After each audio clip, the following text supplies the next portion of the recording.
நம்மை அடிமைப்படுத்துகிற உணவுகளை நாம் சாப்பிடாமல் இருந்துட்டாலே நாம் உடல் உழைப்பில் நமக்கு ஆர்வம் வந்துடும். சோம்பேறித்தனங்கிறது இருக்காது. எந்த வேலையும் நம்ம தயக்கம் இல்லாமல் உடனே செய்ய ஆரம்பிப்போம். எந்த வேலையும் நினச்ச உடனே செய்ய ஆரம்பிப்போம். தள்ளி போட மாட்டோம். நம்ம இந்த சோம்பேறித்தனம், தள்ளி போடுறது, ஒரு வேலையை தள்ளி போடுறது, இதுக்கெல்லாம் என்ன காரணம் அப்படின்னா, நம்ம சாப்பிட்ற உணவு, நம்ம அடிமைப்படுத்துகிற உணவுகள் தான். அந்த உணவுகள் நம்ம அடிமைப்படுத்துவதால் அந்த உணவுகளை எதிர்பார்த்துக்கிட்டே அந்த உணவுகளுக்காகவே வாழுகிற ஒரு மனப்பான்மை, அந்த உணவுகளை சாப்பிட்டு ஒரு மயங்கி போகிற ஒரு மயங்கிட்டோம் அந்த உணவுகளுக்கு. நம்ம அடிமைப்படுத்துகிற உணவுகள் எது? இந்த அரிசி, கேழ்வரகு, கோதுமை இது போன்ற தானியங்களில் செய்யப்பட்டது. அப்புறம் பால், தயிர், மோர், வெண்ணெய், நெய், மாமிசம், மீன், முட்டை, தேன், இதெல்லாம் நம்ம அடிமைப்படுத்துகிற உணவுகள். இந்த உணவுகள் இதை சாப்பிட்டிங்கன்னா உடல் உழைப்பில் உங்களுக்கு ஆர்வமே இருக்காது. சோம்பேறித்தனமாக இருக்கும். இன்றைக்கி பார்த்தீங்களா, உடல் உழைப்பு யாருக்குமே அந்த உடல் உழைப்பு மேலே நமக்கு ஆர்வமே இல்லை. இந்த ஆடம்பர மோகமே நம்ம உடல் உழைப்பில் நமக்கு ஆர்வம் இல்லை அப்படிங்கிறது தான் காட்டுது. ஆடம்பரமாக வாழணுங்கிற ஆசைங்கிறது என்னது? ஒரு வீட்டில் நம்ம நிறைய பணம் சம்பாதிக்கும் போது நம்ம வீட்டில் எப்படி இருக்க போகிறோம்? வீட்டில் உள்ள வேலைகளெல்லாம் வேலைக்காரங்களை வச்சு செய்ய போகிறோம். அப்புறம் பத்தாக்குறைக்கு இந்த இயந்திரங்களை கண்டுபிடிக்கிறாங்க. அதாவது உடல் உழைப்பு மேலே நமக்கு இருக்கிற ஒரு வெறுப்பை தான் அது காமிக்குது. இயந்திரங்கள் எதுக்கு? மிக்சி, கிரைண்டர் இதெல்லாம் கண்டுபிடிக்கிறாங்க. அந்த வீட்டில் உள்ள அந்த உடல் உழைப்பு சார்ந்த வேலைகளை செய்வதில் நமக்கு இருக்கிற ஒரு கஷ்டம். அதனால் அதை எளிமைப்படுத்துவதற்காக மிக்சி, கிரைண்டர்லாம் உடல் உழைப்பு வீட்டில் நம்ம உடல் உழைப்பு எதுவும் செய்யக்கூடாது. துணி துவைக்கிறதுக்கு வாஷிங் மிஷின், கிரைண்டரு, மிக்சி இந்த மாதிரி எது கண்டுபிடிக்கிறாங்க? வீட்டில் உள்ள உடல் உழைப்புகளை தவிர்ப்பதற்காகத்தான். வீட்டில் நீ எந்தவித உடல் உழைப்பும் உழைக்காமல் நீ சும்மா இரு. அதைத்தான் இந்த கண்டுபிடிப்புகளோட நோக்கமே அதுதான். இப்போ ரோபோட்லாம் கண்டுபிடிச்சிட்டாங்கன்னா வீட்டில் உள்ள எல்லா வேலையும் அது செஞ்சிடும். வீட்டில் இதுதான் வேலை, வீட்டை நல்லா சுத்தம் பண்ணணும், வீட்டை நல்லா நீட்டாக வச்சுருக்கணும் அப்படின்னு சொல்லிட்டு எதிர்காலத்தில் ஒரு ரோபோவை கண்டுபிடிச்சிருவாங்க. அந்த ரோபோ எல்லாத்தையுமே பண்ணிடும். சமைக்கிறதா, கழுவுறதா, எல்லா வேலையும், துணி துவைக்கிறதா, எல்லா வேலையும் அந்த ரோபோ பண்ணிடும். அப்போ இந்த கண்டுபிடிப்புகளோட நோக்கமே அதுதான். படிப்படியாக தான் அந்த கண்டுபிடிப்பு. ஒரு மிக்சியோட நோக்கமாக தான். ஒரு மிக்சி இதோட தொடர்ச்சி தான் இந்த ரோபோங்கிறது. இயந்திர மனிதன், ஏதாவது ஒவ்வொரு வீட்டுக்கும் ஒரு இயந்திர மனிதன். அவன் எல்லோரும் அந்த வீட்டில் உள்ள வேலைகளை எல்லாத்தையும் செய்கிற மாதிரி அந்த ரோபோ, அந்த இயந்திர மனிதனை செட் பண்ணிவிடுவாங்க. அது என்ன பண்ணும்? எல்லா வேலையும் செய்யும். அப்போ இதுதான் ஒரு ஆடம்பர மோகத்தோட நோக்கம். ஆடம்பரம்னாலே வீட்டில் நம்ம எந்த வேலையும் செய்யக்கூடாது. வீட்டில் இல்லை, எங்கேயுமே எந்த வேலையும் செய்யாமல் இருந்துட்டால் நல்லது. இப்போ ஆர்டிஃபிஷியல் இன்டெலிஜென்ஸ் வருது. ஒரு கம்பெனிலையும் சரி நம்ம எந்த வேலையும் செய்யக்கூடாது. ஒரு தொழிற்சாலையிலையும் சரி எல்லாமே இயந்திரங்கள் பார்த்து கொள்ள வேண்டும். நாம் இயந்திரங்களை ஒரு மேற்பார்வை மட்டும் பார்த்துக்கிட்டால் போதும். அந்த அளவுக்கு உடல் உழைப்பு மேலே நமக்கு இருக்கிற ஒரு வெறுப்பை தான் அது காமிக்குது. உடல் உழைக்கவே முடியாமை அப்படின்னு கூட சொல்லலாம். அதனால் உடல் உழைப்பு மேலே உள்ள ஒரு வெறுப்பை தான் அது காமிக்குது. அப்போது நீங்கள் உணவுகளில் கட்டுப்பாடு, அப்போ அதுக்கு தகுந்த மாதிரியான உணவு. அந்த வெறுப்பை உடல் உழைப்பு மேலே உங்களுக்கு வெறுப்பு ஏற்படுதில்ல, அதுக்கு காரணம் என்ன? இது எல்லாமே சரி, ஆடம்பர மோகம், ஆடம்பர வாழ்க்கை, இது எல்லாமே உடல் உழைப்பு மீதான வெறுப்பை தான் காமிக்குது. உடல் உழைக்காமல் இருக்கணும், சும்மா இருக்கணும், சோம்பேறியாக இருக்கணும், அந்த மோகத்தை தான் சும்மா இருக்க வேண்டும் என்கிற அந்த மோகத்தை தான் காமிக்குது. சரி, இதுக்கு என்ன காரணம்? ஏன் அந்த மாதிரி உடல் உழைப்பு மேலே நமக்கு ஒரு வெறுப்பு அப்படின்னா, அதுக்கு நாம் சாப்பிட்ற உணவு தான் காரணம். நாம் இந்த அரிசி, கேழ்வரகு, கோதுமை இதனால் செய்யப்பட்ட உணவுகள், மாமிசம், தயிர், மோர், வெண்ணெய், நெய் இதெல்லாம் மனித உணவு கிடையாது. இது மனிதர்கள் உண்ணக்கூடாத உணவுகள். இந்த முரணான உணவுகளை சாப்பிடும்போது இந்த உடம்பு வேலை செய்ய மாட்டேங்குது, ஒத்துழைக்க மாட்டேங்குது. எப்படி பெட்ரோல் வண்டியில் டீசல் போட்டால் அந்த வண்டி எப்படி ஓடாதோ, அதுபோல் மனித உடம்புங்கிறது மனித உயிர்கள் உண்பதற்குன்னு ஒரு உணவு இருக்குது. அந்த உணவு சாப்பிட்டா தான் இந்த உடம்பு வேலை செய்யும். நீ தப்பான உணவு சாப்பிட்டா அது வேலை செய்யாது, சரியாக வேலை செய்யாது, தப்பாக தான் வேலை செய்யும். வேலை செய்வதாக இருந்தால் தப்பாக தான் வேலை செய்யும், அல்லது வேலையை செய்யாது. அதுதான் சோம்பேறித்தனன்றது. இப்போ நம்ம தப்பான உணவுகளை சாப்பிட்றதுனால அது தப்பாக வேலை செய்யுது, அல்லது வேலையே செய்ய மாட்டேங்குது. இதுதான் சோம்பேறித்தனம். அப்போ நம்ம உடம்பு சரியாக வேலை செய்யணும், தப்பாக எப்படி வேலை செய்யுது? நடக்கிறதுக்கு விருப்பப்பட மாட்டேங்குது. நம்ம தப்பான உணவுகளை சாப்பிடுவதால் அது என்ன பண்ணுது? சும்மாவே இருக்கணும், மற்றவங்கள வேலை வாங்க பார்க்குது. நாம் நடக்கக்கூடாது, குறிஞ்சி நிமிர்ந்து வேலை பார்க்கக்கூடாது, எல்லாத்தையும் மற்றவங்கள வச்சு வேலை பார்க்கணும். மனிதர்களையே அடிமைப்படுத்த பார்க்குறாங்க. மனிதர்களையே தன்னை போல் இருக்கிற மனிதர்களையே தன் வீட்டு வேலைகளை செய்வதற்கு அடிமைப்படுத்த பார்க்கிறார்கள். இப்போ அது சரி, அதிலேருந்து அந்த அடிமைத்தனத்திலேருந்து விடுபடுவதற்காக நல்லா படித்தவங்க என்ன பண்ணுறாங்க, ரோபோட்டுகளை கண்டுபிடிக்க போகிறாங்க. அந்த ரோபோட்டுகள் ஒவ்வொரு வீட்லேயும் வாங்கப்பட்டு விடும். அப்புறம் அந்த ரோபோட் வந்து ஒவ்வொரு வீட்டில் உள்ள வேலைகளையும் செஞ்சிடும். அப்போ அந்த அடிமைத்தனத்திலிருந்து அதே நேரத்தில் மனிதர்கள் சோம்பேறியாக தான் இருக்கிறாங்க. அதிலிருந்து விடுபட முடியல. சோம்பேறித்தனத்தில் தான் பயணித்து கொண்டே இருக்கிறார்கள். அதிலேருந்து விடுபடலை. ஆனால் என்னென்னா, மனிதர்களே இந்த மாதிரி வீட்டு வேலை வாங்குகிறாங்களா, அதிலேருந்து இந்த கண்டுபிடிப்பாளர்கள் அவர்களுக்கு ஒரு விடுதலை தருகிறார்கள். அந்த அவமானத்திலிருந்து ஒரு விடுதலை தருகிறார்கள். அந்த அவல நிலையிலிருந்து ஒரு விடுதலை. மனிதர்களை வேலை வாங்குவதற்கு பதிலாக நீங்கள் ரோபோட்டுகளை இனிமேல் வேலை வாங்கிக்கலாம். வீட்டு வேலை செய்கிறதும் கஷ்டம் தானே. வீட்டு வேலைக்காரர்கள் அது வந்து அவர்களுடைய வாழ்வாதாரமாக இருக்குது அப்படின்னு சொல்லலாம் கூட. அது ஒரு கஷ்டமான விஷயம் தானே. அப்போ அந்த அடிமைத்தனத்திலிருந்து அவர்களுக்கு விடுதலை தர வேண்டும் என்று இதை படித்தவர்கள் என்ன பண்ணுறாங்க, அது கண்டுபிடிச்சி ஒரு ரோபோட்டை கண்டுபிடிச்சி ஒவ்வொரு வீட்லேயும் கொடுத்துட்டா அவங்க அந்த வீட்டில் உள்ள வேலைகளை இந்த ரோபோட் செஞ்சிடும். அப்போ அந்த வீட்டு வேலையை செய்து அவஸ்தைப்படுறாங்களா அந்த மக்கள், அவங்க மாற்று வேலைகளை தேடி போகணும். ஆனால் இந்த கஷ்டத்துலேருந்து அவங்களுக்கு ஒரு விடுதலை. அப்போ சோம்பேறித்தனம் தான் வந்து இந்த ஆடம்பர மோகத்தின் அடிப்படை நோக்கமாக இருக்குது. சும்மா இருக்கணும். இந்த உடல் உழைப்பதே வந்து ஒரு வெறுப்பாக இருக்குது. இந்த இயந்திர அறிவியல் உலகில் உடல் உழைப்பது வெறுப்பாக இருக்கிறது. அதனால் சும்மா இருக்கணும் அப்படிங்கிற ஆசை தான் இந்த மாதிரியான இந்த இயந்திர அறிவியல் உலகத்தின் அடிப்படை நோக்கமாக இருக்கிறது, ஒரு ஆசையாக இருக்கிறது. இந்த மாதிரியான ஆசைகளை தூண்டிவிட்டு தான் எல்லாமே மிஷின் பண்ணிடும். நீ பண்ண தேவையில்ல, எல்லா வேலைகளையும் இயந்திரங்கள் செய்துவிடும், நீ எதுவும் செய்ய வேண்டிய தேவையில்லை, நம்ம அதை நோக்கி தான் போகிறோம் அப்படின்னு தான் மக்களை அழைத்து செல்கிறார்கள். அப்போ அதுக்கெல்லாம் என்ன காரணம் அப்படின்னா, நம்ம உண்ணுகிற உணவு தான் சும்மா இருக்கணுங்கிற அந்த ஆசையை தூண்டுகிறது, அந்த ஆசையை ஏற்படுத்துகிறது. நாம் உண்ணுகிற இந்த உப்பு போட்டு சமைச்சு சாப்பிட்ற உணவு இருக்குல்ல, குறிப்பாக உப்பு போட்டு சமைச்சு சாப்பிடுகிற உணவு, அதில் இந்த இட்லி, பூரி, பொங்கல், தோசை, பிரியாணி, மாமிசம், மீன், முட்டை, தயிர், மோர், வெண்ணெய், நெய், பால், தேன், இந்த உணவு எல்லாமே மனித உணவுகள் கிடையாது. இதில் பெரும்பாலும் நம்ம உப்பு போட்டு சமைச்சு சாப்பிட்றோம். அந்த உப்பு என்பது மனிதர்களுக்கு வித்தியாசமான ஆசைகளை ஏற்படுத்துகிறது. சும்மா இருக்கணும், உடல் உழைக்கக்கூடாது. நம்மலாம் குரங்குங்கிறத மறந்துடக்கூடாது. குரங்கு எப்படி ஒரு இடத்துல இருக்காது, துருதுருன்னு ஏதாவது பண்ணிகிட்டே இருக்கும். அப்படிப்பட்ட குரங்கு இனத்தில் பிறந்துவிட்டு நாமெல்லாம் வந்து குரங்கு இனம், நாமெல்லாம் இப்போவும் குரங்கு இனம்தான். அப்படிப்பட்ட பெருமைக்குரிய உடல் உழைப்புக்கு பேர் போன மனித இனம் நாம், குரங்கு இனம். மனிதம் என்பது இனம் கிடையாது, நிலை. குரங்கு தான் இனம். அப்படிப்பட்ட குரங்கு இனத்தில் பிறந்த நாம் இன்று உடல் உழைப்பு மீதே நமக்கு ஒரு சோம்பேறித்தனம் ஏற்படுது. அது காரணம் நம்ம சாப்பிட்ற அந்த தவறான உணவுகள் தான் இது போன்ற வித்தியாசமான ஆசைகளை தூண்டுகிறது. அப்போ நீங்கள் வந்து உடல் உழைக்க வேண்டும், அதனால் என்ன ஆகுது, உடம்பில் உறுதி இல்லாமல் போகுது, உடல் பருமன் ஏற்படுகிறது, இப்படி நோய்கள் ஏற்படுகிறது, இப்படி பலவித பிரச்சனைகள் ஏற்படுகிறது. அப்போ வந்து உடல் உழைக்க வேண்டும் என்கிற ஆசையை தூண்டக்கூடிய உணவுகள் எது? உடல் உழைக்க வேண்டும், நடக்க வேண்டும், ஆட வேண்டும், ஓட வேண்டும், உட்கார வேண்டும், எழுந்திருக்க வேண்டும், ஒரு வேலை செய்யணும், விவசாய நிலத்தில் வேலை பார்க்கணும், விளையாடணும் அப்படிங்கிற ஆசையெல்லாம் தூண்டுறதுக்கு ஒரு உணவு இருக்குது. அந்த உணவுகளை நீங்கள் அதுக்கு உணவு கட்டுப்பாடு தேவை. உணவு கட்டுப்பாட்டை கடைபிடித்தா உடல் உழைக்க வேண்டும் என்கிற ஆசை வந்துவிடும். அந்த சரியான உடம்பு சரியாக வேலை செய்ய ஆரம்பிக்கும். தப்பாக வேலை செய்யாமல் சரியாக வேலை செய்யும். என்ன உணவு? பெரும்பாலும் நீங்கள் வந்து காய்கறிகள், பழங்கள், கீரைகள், கிழங்குகள், பயிர் வகைகள், பருப்புகள், கடலைகள், காளான், இதுதான் மனித உணவு.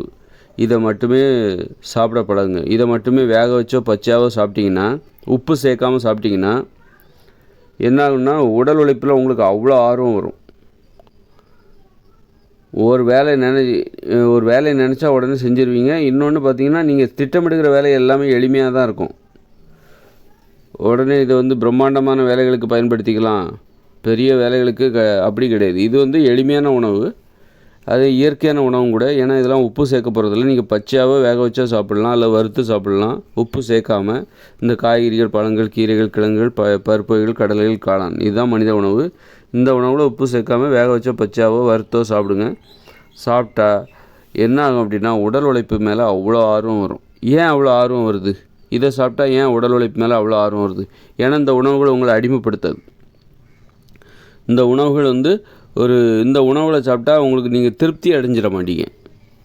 அதுவே நீங்கள் இட்லி பூரி பொங்கல் தோசையெல்லாம் சாப்பிட்டீங்கன்னா திருப்தி அடைஞ்சிருவீங்க. அது உங்களை மயக்கிரும். நீங்கள் அதில் போய் மயங்கி போய் கிடப்பீங்க. நீங்கள் சோறு சாப்பிட்டா மயங்கி போய் கிடப்பீங்க.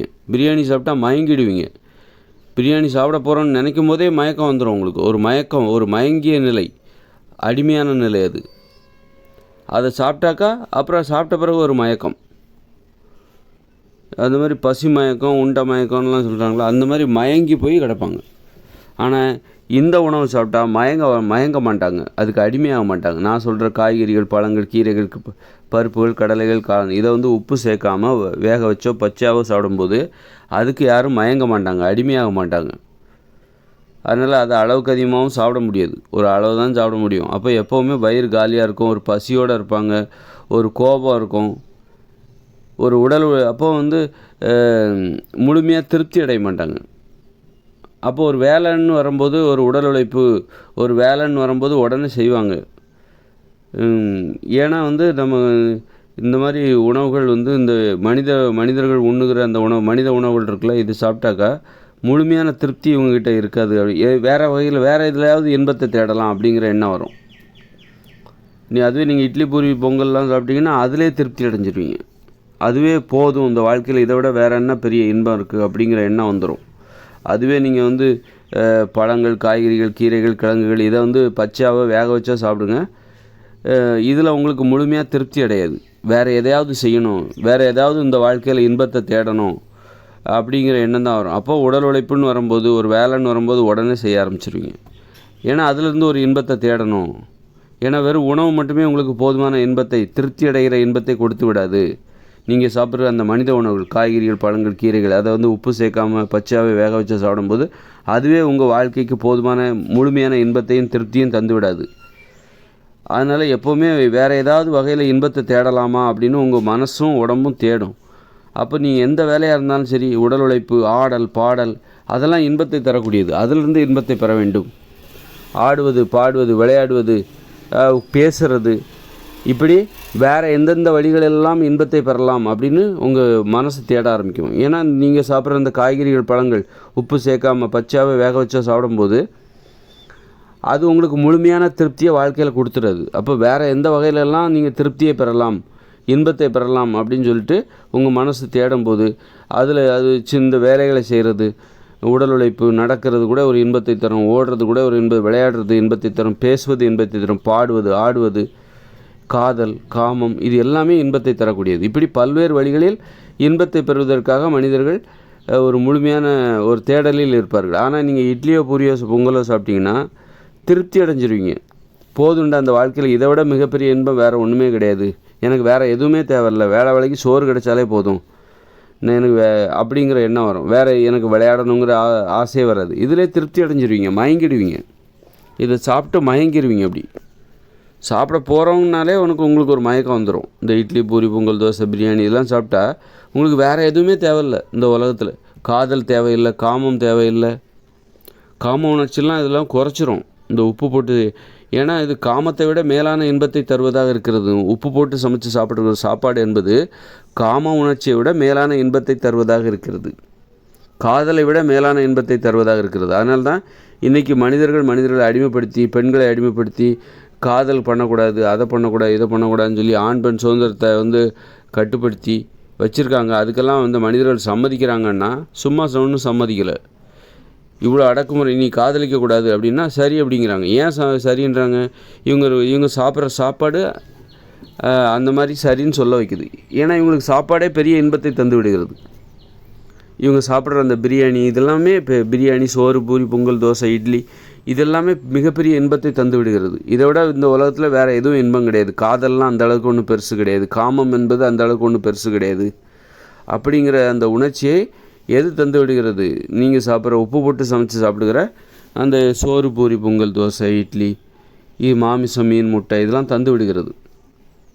அதனால தான் கல்யாண வயசை தள்ளி போடுறது, ஒரு கணவனையோ மனைவியோ இழந்துட்டால் மறுமணம் செஞ்சிக்காமலே தனிக்கட்டையாக வாழ்க்கையை ஒப்பைத்துறது. காரணம் அவங்க எதனால் அப்படின்னா, இவங்க சாப்பிட்ற சாப்பாடு இவர்களுக்கு எனக்கு கல்யாணம்லாம் தேவையில்லை, எனக்கு உடலுறவு வச்சுக்கணுங்கிற அவசியமே இல்லை, நான் தனியாகவே வாழ்ந்துருவேன், எனக்கு யாருமே தேவையில்ல, நண்பர்கள் கூட தேவையில்லை, யார்கிட்டையும் பேசணுங்கிற கூட அவசியமே கிடையாது. அந்த அளவுக்கு ஒரு தனிமை. இந்த உலகத்தில் வேறு எதுவுமே தேவையில்லை, சோறு மட்டும் போதும், சோறு, பூரி, பொங்கல், தோசை, இட்லி, பிரியாணி, இது மட்டுமே போதும், வேறு எதுவுமே எனக்கு தேவையில்லை அப்படின்னு சொல்ல வைக்கிற ஒரு உணவு தான் இது. வேறு எந்த உரிமையும், எனக்கு மரியாதை கூட தேவையில்லை, மரியாதை, மானம், ஈனம், வெக்கம், சூடு சொரணம் ஒரு இளவும் தேவையில்லை எனக்கு. இந்த சோறு மட்டும் போதும், சோறு கிடைச்சா போதும். பாருங்கள், அந்த சோத்துக்காக தான் பிச்சை கூட எடுக்கிறாங்க பாருங்கள்.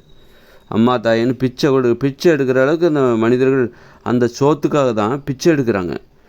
அந்த பிச்சை எடுத்த பணத்தை வச்சு என்ன காய்கறி பழங்களாக சாப்பிட்றாங்க? அதே சோறு, இட்லி, பொங்கல், தோசை, உப்பு போட்டு சமைச்ச இந்த உணவு, இந்த வித்தியாசமான உணவு ஒரு மனிதர்களுக்கு மானம் கூட முக்கியம் கிடையாது, மரியாதை கூட முக்கியம் கிடையாது. அப்புறம் மற்றவங்களை ஏமாத்துறாங்க. இந்த சோத்துக்காக தான் மற்றவங்களை ஏமாத்துறாங்க, கொலை பண்ணுறாங்க, திருடுறாங்க, கொள்ளையடிக்கிறாங்க. இந்த சோத்துக்கு உப்பு போட்டு சமைச்ச இந்த சாப்பாட்டுக்காக தான், இந்த இட்லி, பூரி, பொங்கல், தோசைக்காக தான் கொலை பண்ணுறாங்க, திருடுறாங்க, குற்றங்களை செய்கிறார்கள். அந்த அளவுக்கு இழிவான நிலையில் இந்த இழுத்து விட்டுருச்சு. இந்த உணவுகள் என்பது மனிதர்களை ஒரு சாக்கடைகள் தள்ளிவிட்டது. அதுவே நீங்கள் காய்கறிகள், பழங்கள் சாப்பிடுங்க. காய்கறிகள், பழங்கள், கீரைகள், கிழங்குகள், பருப்புகள், கடலைகள், காளான், இதை பச்சாவே வேக வச்சா சாப்பிடுங்க, அல்லது வறுத்து சாப்பிடுங்க, சுட்டு சாப்பிடுங்க. ஆனால் உப்பு சேர்க்கக்கூடாது. சாப்பிட்டு பார்த்தா எப்படி இருக்கும்? பத்திய சாப்பாடு மாதிரி இருக்கும். அதான் மனித உணவு. அதை சாப்பிட்டா நீங்கள் எப்படி இருப்போம்? யாரும் இந்த ஏமாற்ற மாட்டாங்க. எதுக்கு ஏமாற்றி என்ன பண்ணுவோம்? நேர்மையாக இருப்பாங்க. நீங்கள் சாப்பிட்ற உணவு அப்படி நீங்கள் கற்பனை பண்ணி பாருங்கள். நீங்கள் சாப்பிட்ற உணவில் உப்பே இல்லைன்னு வச்சுக்கோங்க. காய்கறிகள், பழங்கள், கீரைகள், கிழங்குகள், பருப்புகள், கடலைகள், காளான், இது மட்டும்தான் மனித உணவு. இட்லி, பூரி, பொங்கல், தோசை இதெல்லாம் நீங்கள் சாப்பிடவே இல்லைன்னு வச்சுக்கோங்க. சாப்பிடவே இல்லை. பால், தயிர், மோர், வெண்ணெய், நெய், மாமிசம், மீன், முட்டை இதெல்லாம் நீங்கள் சாப்பிடலன்னு வச்சுக்கோங்க. தேன் கூட சாப்பிடல. தேன் கூட சாப்பிடக்கூடாது, தேனீக்களுக்கான உணவு. சாப்பிட்லன்னா அப்போ நீங்கள் எப்படி இருப்பீங்க, எப்படி வாழ்வீங்கன்னு நினச்சி பாருங்கள். ஐயோ அப்படி என்னடா வாழ்க்கை இது அப்படின்னு தோணும்ல. அப்போ அந்த வாழ்க்கை அதான் மனித வாழ்க்கைன்றது. என்னடா வாழ்க்கைன்னு நினைக்கிறீங்க பாருங்கள். ஐயோ அப்படின்னு நினைக்கிறீங்கள, அதுதான் மனித வாழ்க்கையே. அந்த வாழ்க்கையில் யாரும் திருடவே மாட்டாங்க. திருடணுங்கிற ஆசையே வராது. யாரும் சோம்பேறியாகவே இருக்க மாட்டாங்க. சொகுசாக இருக்கணும் அப்படின்லாம் இருக்க மாட்டாங்க. 4 பேர்கிட்ட போய் பேசணுன்னு தான் நினைப்பாங்க. ஏன்னா அவ்வளோ வெறுப்பாக இருக்கும் வாழ்க்கையே வெறுப்பாக இருக்கும். நீங்கள் உப்பு போட்டு சமைச்ச சாப்பாடை சாப்பிடவே இல்லைன்னா உங்களுக்கு வாழ்க்கையே வெறுப்பாக இருக்கும். அப்படி தான் இருக்கணும். அப்போ நீங்கள் சோம்பேறியாக இருக்க மாட்டீங்க. திருப்தி வேறு ஏதாவது இன்பத்தை தேட பார்ப்பீங்க. ஏன்னா அந்த சாப்பாடு மட்டுமே, அந்த உப்பு இல்லாத அந்த சாப்பாடு மட்டுமே உங்களுக்கு முழுமையான திருப்தியை தந்து விடாது. வேறு ஏதாவது திருப்தி அடையணும், அப்போ யார்கிட்டயா பேசணும்னு தோணும் உங்களுக்கு. ஏதாவது உடல் உழைப்பில் ஈடுபடணும், ஏதாவது விளையாடணும், ஆடணும், பாடணும் அப்படின்லாம் தோணும். போய் உடம்பு குடிஞ்சு அப்போ அதன் மூலம் உங்களுக்கு ஒரு இன்பம் கிடைக்கும். அப்புறம் நேர்மையாக இருக்கிற, பிறருக்கு உதவி செய்கிறது, இதெல்லாம் இன்பத்தை தருகிற விஷயம். இன்றைக்கி இந்த சோறு சாப்பிட்டா எதையுமே செய்ய மாட்டீங்க. வேறு எதுவுமே நடக்கிறதா வேண்டவே வேண்டாம். இப்போ சாப்பிட்டேன் படுத்து தூங்கணும்பா, செமையாக இருக்கும். சாப்பிட்டாச்சா, சாப்பிட்டுட்டு படுத்து தூங்கு, சூப்பராக இருக்கும் அப்படின்னு தான் தோணும். இப்போ தூங்கி முடிச்சாச்சா, திரும்பவும் சாப்பிடு. சாப்பிட்டாச்சா, திரும்பவும் தூங்கு. இந்த மாதிரி சொகுசை படுத்துக்கிட்டே கடந்து ஏதாவது டிவி பார்க்குறது, இப்படியான ஒரு வித்தியாசமான ஆசைகள் சோம்பேறித்தனத்துக்கு காரணம். அந்த ஆசையை தூண்டுகிற உணவுகளான இந்த உப்பு போட்டு சமைச்சு சாப்பிடுகிற இந்த இட்லி, பூரி, பொங்கல், தோசை, பிரியாணி, இந்த உணவுகள் தான் காரணம். நல்ல நீங்களே கற்பனை பண்ணி பார்த்துக்கலாம். பழங்கள், காய்கறிகள் உப்பு இல்லாமல் நீங்கள் சாப்பிட்றீங்கன்னு வச்சுங்க, அதுதான் உங்கள் உணவாக இருக்கட்டும். நீங்கள் அந்த உணவு உங்களை அடிமைப்படுத்தாது, அதிலே மயங்கி போக மாட்டீங்க. வேறு எந்த வகையிலாவது இந்த உலகத்தில் வாழ்க்கையில் இன்பத்தை தேட வேண்டும், திருப்தியை தேட வேண்டும் என்கிற தேடலில் அப்போ தான் நீங்கள் மற்றவங்கள்ட்ட பேசுவீங்க. அன்பு, பாசத்தை எதிர்பார்ப்பீங்க. அன்பு கூட இன்பத்தை தரும், பாசம் இன்பத்தை தரும். மற்றவங்கள்ட்ட பழகுவீங்க, விளையாடுவீங்க, ஆடுவீங்க, பாடுவீங்க, கதை சொல்லுவீங்க, ஓவியம் வரைவீங்க. வேறு எந்த வகையிலாவது இன்பத்தை அப்போ உடல் உழைப்பில் ஈடுபடுவீர்கள். அதான் அதுவே நீங்கள் இட்லி, பூரி, பொங்கல், தோசை இந்த மாதிரி உப்பு போட்டு சமைச்சு சாப்பாட்டெல்லாம் சாப்பிட்டீங்கன்னா அது உங்களை அடிமைப்படுத்தி உட்கார வச்சிரும். அதுக்கு பக்கத்துலேயே உட்கார வச்சிரும் அந்த மாதிரியான உணவு. அதனால் உடல் உழைப்பில் உங்களுக்கு ஆர்வம் வேணும் அப்படின்னு நினைக்கிறீங்களா? இப்போ உடல் உழைக்கணும், என் உடம்புக்கு உழைப்பு தேவை, உடல் உழைக்கணுங்கிற ஆர்வம் எனக்கு வேணும் அப்படின்னு நினைக்கிறீங்கன்னா அதுக்கு ஒரே வழி, நீங்கள் உணவில் கட்டுப்பாடு. உப்பை குறைச்சிக்கோங்க. இல்லைனா தவிர்த்துருங்க. உப்பே இல்லாமல் ரொம்ப இனிமையான உணவு தான், ரொம்ப கஷ்டம் கிடையாதுங்க. பழங்கள், காய்கறிகள், எல்லா வித பழங்களும் சாப்பிட்லாம். வாழைப்பழம் எல்லாமே சாப்பிட்லாம். அது மாதிரி வந்து பழம் சாப்பிட்டா சுகர் வந்துடாதா அப்படின்னு கேட்குறாங்க. சுகர் எதனால் வருது அப்படின்னா, சுகர் வருவதற்கு காரணமான சோறு இதெல்லாம் சாப்பிட்டுட்டு பழத்தை சாப்பிட்றாங்க பாருங்கள். அதனால தான் சுகர் வர்றதுக்கு காரணம் சோறு, பூரி, பொங்கல், போதும் இது போன்ற உப்பு போட்டு சமைச்சு சாப்பிட்ற உணவுகள் தான் சுகர் வருவதற்கு காரணம். நீங்கள் உப்பு போட்டு சமைச்சு சாப்பிடுங்கிற அந்த உணவுகளை சாப்பிட்டுட்டு சாப்பிட்டு முடித்த பிறகு பழம் சாப்பிட்றீங்கல்ல, அதனால தான் உங்களுக்கு சுகர் வந்து கண்ட்ரோல் அதாவது பழம் சாப்பிட்டா சுகர் கண்ட்ரோல் ஆகிடுமான்னு பார்க்குறாங்க. இல்லை, கண்ட்ரோல் ஆகலை, இன்னும் அதிகமான மாதிரி இருக்குதுன்னு நினைக்கிறாங்க. அது பழத்துக்கு முன்னாடி ஒரு உணவு சாப்பிட்டீங்க பாருங்கள். பழம் சாப்பிடுவதற்கு முன்பு ஒரு உணவு சாப்பிட்டீங்க பார்த்தீங்களா, சோறு, ஏதாவது சோறு சாப்பிட்ருப்பீங்க, இட்லி, பூரி, பொங்கல், தோசைன்னு சாப்பிட்ருப்பீங்க. அந்த உணவு சாப்பிட்டதுக்கப்புறம் நீங்கள் பழத்தை சாப்பிட்ருப்பீங்க. அதனால தான் உங்களுக்கு சுகர் வந்து கண்ட்ரோல் ஆகலை. நீங்கள் சோறு, பூரி, பொங்கல், தோசை, பிரியாணி, மாமிசம், மீன், முட்டை, தயிர், மோர், வெண்ணெய் இதெல்லாம் சாப்பிடாமல் நீங்கள் பழத்தை சாப்பிட்டு பாருங்கள். உங்கள் உடம்புல சுகர் இருந்தால் சரியாயிடும், சுகர் இருந்தால் குணமாயிடும். அதனால் மனித உணவுகளை மட்டுமே உட்கொண்டால் உங்களுக்கு உடல் உழைப்பு மேலே ஆர்வம் வரும், சோம்பேறித்தனமாக இருக்க மாட்டீங்க, வேறு எந்த இன்பத்தை தேட ஆரம்பிச்சிருவீங்க. இந்த உலகத்தில் வேறு எந்த வகையிலெல்லாம் இன்பத்தை பெறலாம், திருப்தி அடையலாம் அப்படின்னு பல்வேறு வழிகளை தேட ஆரம்பிச்சிருவீங்க. ஆனால் நீங்கள் உப்பு போட்டு சமைச்ச இந்த சாப்பாடை சாப்பிட்டீங்கன்னா உங்களுக்கு வேறு எந்த வகையிலையும் இன்பம் தேவையில்லை. இதுவே உங்களுக்கு எல்லா வித இன்பத்தையும் தந்து விடுகிற இது ஒரு போதை. இது உப்பு போட்டு சமைச்சு சாப்பிடுகிற இது எல்லாமே ஒரு போதை. அதாவது உணவுன்னா என்னென்னா, பச்சையாக இருக்கிற வரைக்கும் தான் அது உணவு, பச்சையாக இருக்கிற வரைக்கும் தான் அது உணவு. அதை சமைத்து விட்டாலே அது வந்து மருந்தாக மாறிவிடும். ஒரு உணவை ஒன்று இன்னொன்றா மாறும். இப்போது ஒரு உணவு வந்து பச்சையாக இருக்கிற வரைக்கும் தான் உணவு, அது சமைக்கும்போது அது இன்னொன்றா மாறிடும், அதுதான் மருந்து. அப்போ இது ஒரு போதை மருந்து. இது நம்ம சாப்பிட்ற இட்லி, பூரி, பொங்கல், தோசை எல்லாமே ஒரு போதை மருந்து. இந்த போதைக்கு அடிமையாகி போய் கிடக்கிறாங்க மனிதர்கள். ஒட்டுமொத்த மனிதனமே ஒரு போதைக்கு அடிமையாக கடந்தால் எப்படி இருக்கும்? அதுதான் இப்போ நடக்குது. போதைக்கு அடிமையாக இருக்காங்க. இந்த மாதிரி பேக்கரி உணவு எல்லாமே போதைங்க. உணவு வாயிலாக உணவு போதை. இது அந்த உணவு போதை தான் மனிதர்களை வந்து ஒரு போதையில் இருக்கிறவங்களுக்கு நல்ல குணம் இருக்குமா? இருக்காது.